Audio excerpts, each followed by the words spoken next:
تو مجھے صرف ایک دو لوگوں کی ضرورت تھی جنہوں نے اس بات کو مان لیا. اور وہاں پر پھر اتفاق سے جب میں گیا تو صرف خواتین آئیں سامنے. میں نے ایک سیلف ہیلپ گروپ 15 خواتین کا بنا کے ان سے شروع کیا. اور یہ صحیح ہے کہ خواتین جو ہے وہ مردوں سے زیادہ تیز ہیں, وہ تو زیادہ دل کا کام کرتی ہیں. وہاں پر یہاں پر تو ایک RSP میں تو 10 لاکھ لوگ جو تھے وہ منظم ہوئے تھے, 1 ملین. اور وہاں سے آندھرا پردیش میں خواتین کے ساتھ جو میں نے کام کیا تو وہاں 1 کروڑ 10 لاکھ ہو گئے. شعیب صاحب سوری, یہاں قطع کلامی معاف, ہم ایک وقفے کے بعد آپ کے پاس واپس آتے ہیں. ویلکم بیک جی. ہم بات کر رہے ہیں شعیب سلطان خان سے, chairman rural supports programme network کے. شعیب صاحب, اصولوں پہ بات ہو گئی, آپ کے تجربے پہ بھی بات ہو گئی. اب ان دونوں کو ملا کر on the ground rural support programme network اس ویژن کو امپلیمنٹ کیسے کرتی ہے؟ کوئی ایسی آپ ہمیں مثال دے سکتے ہیں جہاں پر واقعی ہی گراس روٹس لیول پر باٹم اپ تبدیلی آئی ہو ان انیشیٹیوز کی وجہ سے؟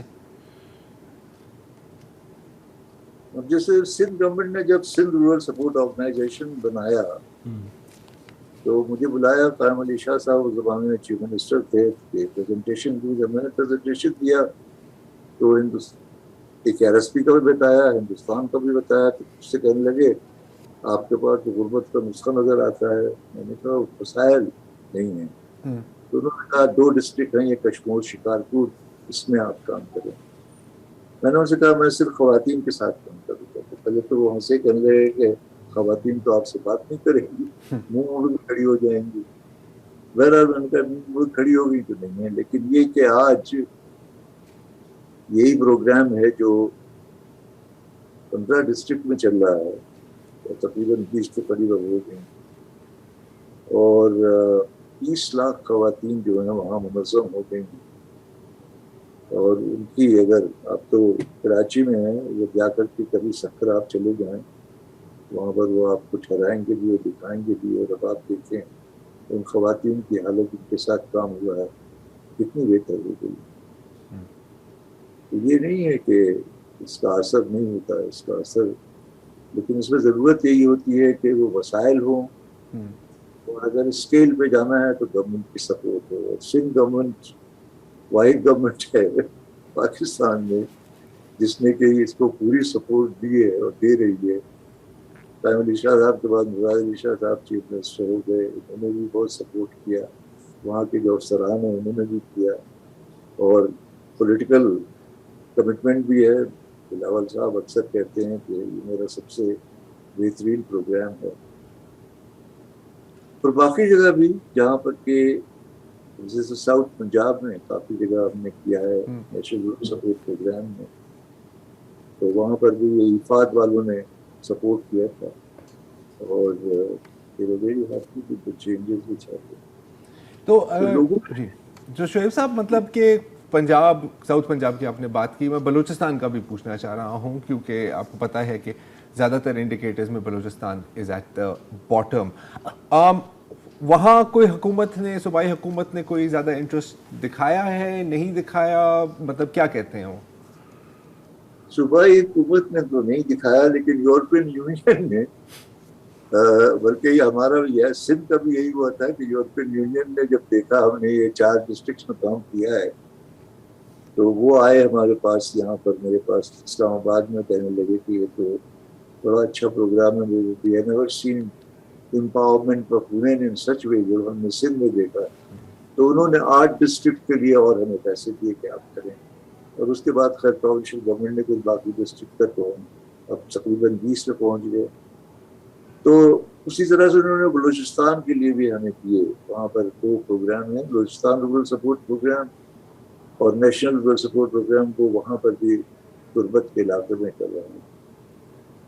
لیکن یہی ہے کہ گورنمنٹ کی وہ سپورٹ نہیں جو سندھ میں ہے ہمارے پاس. ٹھیک ہے, تو ڈاکٹر صاحب ساتھ ساتھ جو ہمارے دوسرے مسائل ہیں، آپ نے کیونکہ شکارپور کی بات کر دی، کشمور کی بات کی، بلوچستان کی بات آپ نے بھی کی، یہاں جو صحت بنیادی سہولیات ہیں ان کا بہت فقدان بھی ہے، تعلیم ہے یا صحت ہے، دو ایسے شعبے ہیں جن کو بری طریقے سے نگلیکٹ کیا گیا ہے. تو آپ جب ڈیولپمنٹ کی بات کرتے ہیں تو ساتھ ساتھ ظاہر ہے یہ ان شعبوں کے اندر بھی کچھ نہ کچھ بہتری آئے گی تو اوور آل ڈیولپمنٹ آئے گی آپ کے خیال میں؟ بالکل بالکل آپ صحیح کہہ رہے ہیں. میں تو اس کا مقصد بھی یہی ہے کہ سوال یہ ہے نا کہ ڈپارٹمنٹس والے جو ہیں وہ بھی یہ کہتے ہیں کہ جی ہم تو جو کر سکتے ہیں وہ کر رہے ہیں، جہاں تک ہماری پہنچ ہے وہاں تک پہنچ ہے. تو پہنچ ان کی اس لیے نہیں ہے کہ لوگ اگر آرگنائز نہیں ہے تو وہ تو پہنچ ہی نہیں پاتے. لیکن یہ جو ہم 3 ٹیئر اسٹرکچر بنا رہے ہیں لوگوں کے آرگنائزیشن کا، یہ کمیونٹی آرگنائزیشن ہوتا ہے 15 20 25 گھرانوں کا. اس کے بعد جب گاؤں میں یہ کافی ہو جائیں 70-80% لوگ آرگنائز ہو جائیں تو پھر ہم ایک ولیج آرگنائزیشن بنا لیتے ہیں. اور جب ایک یونین کاؤنسل میں اسی طرح 75-80% ہو جائیں ولیج آرگنائزیشن آرگنائز تو لوکل سپورٹ آرگنائزیشن بنا لیتے ہیں. تو اس میں اتنی کامیابی تو نہیں ہوئی، لیکن ہر جگہ میں یہی کہتا ہوں گورنمنٹ کے ڈپارٹمنٹ سے کہ بھائی اگر آپ کے پاس کیا ہے، آپ کے پاس سروسز اینڈ سپلائیز ہیں، اور مشکل آپ کی یہ ہے کہ آپ کے پاس لوگ اتنے نہیں ہیں ایکسٹینشن ورکرز کے بہت گھر پہنچ سکیں. لیکن یہاں ہم نے ایک اسٹرکچر بنا دیا ہے آرگنائز کمیونٹیز کا کہ آپ ہر گھر تک پہنچ سکتے ہیں. آپ کو صرف لوکل سپورٹ آرگنائزیشن سے کانٹیکٹ کر لیں، وہ آپ کو جو ولیج آرگنائزیشن سے ہم تک لے جائیں گے، ولیج آرگنائزیشن والے آپ کو گھر گھر پہنچا دیں گے. تو جب تک یہ نہیں ہوگا تب تک باقی جو اس کو کہتے ہیں نا ملٹی ڈائمینشنل پاورٹی، یہ ایجوکیشن ہے، ہیلتھ ہے، اور چیزیں ہیں، کلچر ہے، یہ تمام چیزیں یہ تو سب ڈپارٹمنٹس کے پاس ہے نا. آپ یہ دیکھیں نا کہ یعنی رورل سپورٹ پروگرام جیسے ہیں تو فار ایگزامپل سندھ میں ہے تو ہمیں کیا، ہم تو زیادہ سے زیادہ 1 بلین روپے مل گیا سال میں. اگر آپ اے ڈی پی دیکھیں ڈپارٹمنٹس پہ جو ہے وہ تو 250 بلین پتہ نہیں کتنا ہوتا ہے. تو وہ اگر کہیں اس سے لنک ہو جائیں، یہی کوشش میری ہے. تو میں یہی کہتا ہوں کہ بھئی یہ جو آپ کے ڈپارٹمنٹس ہیں، بلکہ پچھلی دفعہ جب میں چیف منسٹر سے ملا تھا مراد شاہ صاحب کو، میں نے کہا کہ آپ ایک انسٹرکشنز ایشو کر دیں، مینڈیٹری کر دیں ڈپارٹمنٹس کے لیے کہ آپ کے سروسز سپلائیز جو ہیں وہ اس کی چینل جو ہے delivery channel, these are these 3 tier organised structure. تو وہ جب ہو جائے گا تب پھر وہ جو آپ بات کر رہے ہیں نا وہ یعنی ہو سکتی، کیونکہ وہ سارے پیسے تو ان کے پاس ہیں. They have all the facilities. تو وسائل کی کمی نہیں ہے اتنی، لیکن ول اور چینلائزیشن کی ضرورت ہے. بہت بہت شکریہ شعیب صاحب. I'm sorry شو کا وقت ختم ہوا چاہتا ہے. اگین دیکھیں میں خیال ہے کہ ہم نے شاید مطلب یہ تو چلے ان کی تو بہت بڑی نیٹ ورک ہے، لیکن چھوٹے بڑی اس طرح کی کتنی آرگنائزیشن سے بات ہوئی ہے. اور جب آپ دیکھتے ہیں نا کہ یہ ایک ہمارا ایک غلط ایک تصور ہوتا ہے کہ جی بالکل گراس روٹ لیول پر، ولیج لیول پر لوگ انٹرسٹیڈ نہیں ہیں آرگنائزیشن میں. اور میرا خیال ہے کہ ایک بہت بڑا یہاں پر رول ہے جو ہمیشہ لیکنگ رہا ہے لوکل باڈیز کا. اگین دیکھیں کینسر بھی سیل سے شروع ہوتا ہے، پھر وہ آپ کے پورے جسم میں پھیلتا ہے، تو آپ نے روکنا بھی اسی لیول پر ہے. اور غربت بھی ایک طرح سے ایک ملک کے لیے ایک کینسر ہی ہوتی ہے. تو امید ہے کہ سندھ حکومت کا ذکر کیا شعیب صاحب نے، امید ہے کہ وفاق اور باقی صوبائی حکومتیں بھی تھوڑی سی اس کی طرف نظر ڈالیں گے. یقیناً سب کی بہتری اسی میں ہی ہے. آج کے لیے اتنا ہی جی، اجازت دیجیے. خدا.